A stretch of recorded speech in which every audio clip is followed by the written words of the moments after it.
The long-awaited armed Aris and Kei are about to drop on Global, and I'm here to share some thoughts on how they've been performing in their Japan beta test. It's been quite the journey like what's shown in KZX animation, but I'd say the wait was worth it. Both of them feature the new mixed color armor, Composite. Pretty similar to purple, but it's only weak to the currently unrepresented chemical instead of sonic, and it resists blue instead of red in the primary colors. It also resists sonic damage for that matter. Not that there's any boss that does sonic damage yet. And we haven't gotten our first glimpse of chemical damage yet either. I really hope this doesn't end up another Hanako situation where the color becomes dead on arrival with the advent of the first chemical student. I've regained some trust in the devs though. In general, I think they've done good things recently, like introducing the various flavors of archive recruitment, and the power creep subjectively doesn't feel outright busted.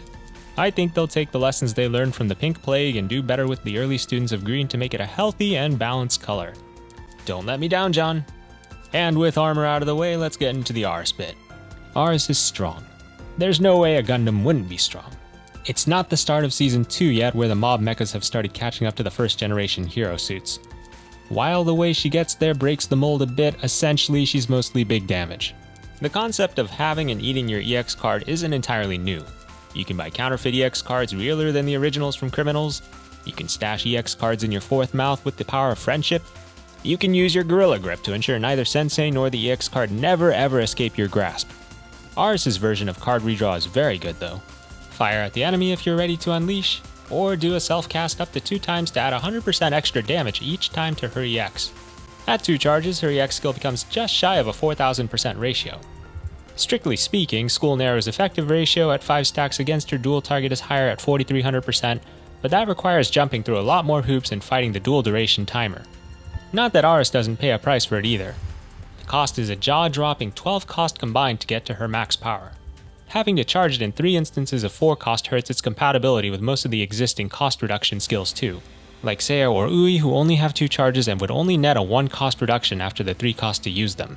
Which presumably is why they made armed Yuzu who coincidentally has 3 charges of cost reduction, albeit still only netting 2 cost reduction for costing 4 and reducing 6 total. Most people have been doing fine without Yuzu though. They're getting along with cost loans from the Bank of Nagisa. And then there's her sub-skill, which is a bit interesting. 2 bits to draw attention to here. The increased damage is not itself noteworthy. We've had that before with Mika and Neru. What is different this time is it being 40%. That's nearly partial super effectiveness on its own versus the previous 24%. Pure power creep. Then there's the other part of her sub-skill. This is an EX skill. This is an EX skill. It's all EX skills? Always has been. I won't call it insignificant considering it basically makes EX damage buffs function as basics proficiency, which it stacks with too. It's pretty nice if you can time your EX buff duration to coincide with a basic skill particularly. And that's basically all I have to draw attention to in the skills. So how has she done? It's not all her, but by their powers combined, the Roombas have increased the Lunatic Gauze clears by 20-fold. Everyone in Plat used Aris. Everyone who got Platinum in the most recent Blue Hieronymus used Aris. No exceptions. A lot of people were also able to clear up to floor 124 on Chokma using her. A few people even went out of their way to clear the AoE raid Peroro on Torment with her as the main damage source. Outside of raiding, if for whatever reason you feel inclined to do PvP with her, just know she's going to charge to full before unleashing. A bit better than praying that you make it back in time to fire off a Dress Hina shot at least, I guess. Her composite armor resists the power washers, so you might just have a chance. I don't see anybody hailing her as the new queen of PvP yet though. So this is more of an FYI. And finally, for you live 2D enthusiasts, Aris progresses the meta with her hand tracking your touch. Neat. You should pull her. Oh, jumped the gun there. Let's try that again. Should you pull? By all means, yes. Pull her, Sensei. Do it for Aris. She basically defines the blue single target power levels for the near to mid future. But more importantly, you don't want that Kei you're definitely also going to pull to get lonely, do you? And so that brings us to the White Roomba. My expectation was that the future would be Kei's blue archive. And to some extent it has. Her set the amplifier buff zone and then get a Wakamo pop at the end is pretty straightforward. It's probably going to be unmatched in AoE blue buffing for the foreseeable future. In a sense, it's not even replacing anybody, because like Swimsuit Hoshino, it stacks with basically everything. Notes on the damage accumulation. It's not nothing, but it scales off of base attack. Most buffs don't affect it, so don't set your expectations too high for it. In Gauze, I saw about 900k on the high end. Another confusing part. The sub-skill description talks about overriding the accumulated damage each time you deploy a new amplifier. But throwing the next amplifier so that it deploys right as the last one was ending seems to still use the last amplifier's accumulated damage. Other than big buff numbers, I will say that not having to deal with the suicidal tendencies of 550 range headstrong pistol users is quite nice. Kei is 850 range and does not take cover. I also have to point out the random critical damage bonus on her passive. At first glance, she's a support, and the only things on her kit that can crit are her auto attacks and the non-accumulating portion of her normal skill. The Lords of Ball did end up running a crazy Gauze Phase 1 where Kei and Aris did all of the mob clearing, so maybe all according to plan? She is certainly strong and basically a blue swimsuit Hoshino. But in all trophy scenarios so far, people have crafted clears that didn't need her. That's just to say that it's possible though. Overwhelmingly, people are using her. Partially, I imagine this is because New Year Kuroko with all her buffs on is only marginally weaker than Kei's total buffs. So in some cases, enough bald grease can bridge the difference. Kuroko's buffs are on different conditions though, so it's harder to keep them in sync. She does, however, have the buff duration advantage for her main buff. This all detracts from my plan to sell you Kei though, so let's get back to talking about all the great things she's achieved so far. She has cleanly destroyed Blue Set and Blue Chokma floor 124. And as mentioned before, she's also greatly improved the Lunatic clear rate for Gauze. Basically all serious raiders use her. That said, there's a subset of people who have proven she isn't strictly necessary for trophies. For now at least. There were senseis that balled out the Peroro Torment speedrun without her and got platinum. There were senseis who did Hero without her and got platinum. And you can do Gauze Lunatic without her, which still guarantees plat in Japan. Just ask this guy, the one person in the last run who soldiered through the Baldlands to a Kei-less clear. He alone is the honored one. Anyways, the token should you pull section.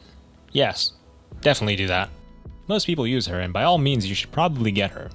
But if it comes to it, so far there's always been a ray of hope for the unloved by Gacha and the Luddites who haven't kept up with the main story. The more important question would be how she stacks up versus the other offerings of the week. So with that, let's move to the main topic. What's the priority order for the 4 shiny Fest banners? I really don't envy the new senseis who are burdened with the hard decision of having to split their pyros between 4 banners, because once they're off banner again, you're making offerings to the gods of RNG. And from personal experience, they are not highly responsive to prayers. They're all precious students oozing with appeal, but it's not good business for Aruna to let you bring them all home. This ranking assumes that you're trying to maximize your platinum potential with the least pyroxene spent.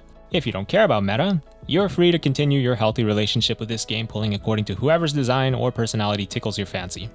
So slot 1 is a tie personally. Practically speaking, it would be prudent to get both Hoshino and Kei. I'm hoping you can get them both if you're new.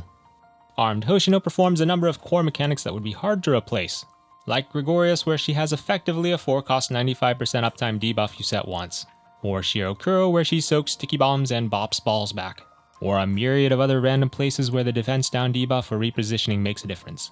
Kei, on the other hand, is just a really strong blue buffer who has no armor weaknesses on top of her Wakamo-like accumulation effect. She doesn't fulfill any raid mechanics. Unless you count Bina, whose mechanic is basically doing damage. If you want versatile utility, Hoshino's probably your pick. Whereas Kei will probably look especially enticing if you don't have New Year Kuroko.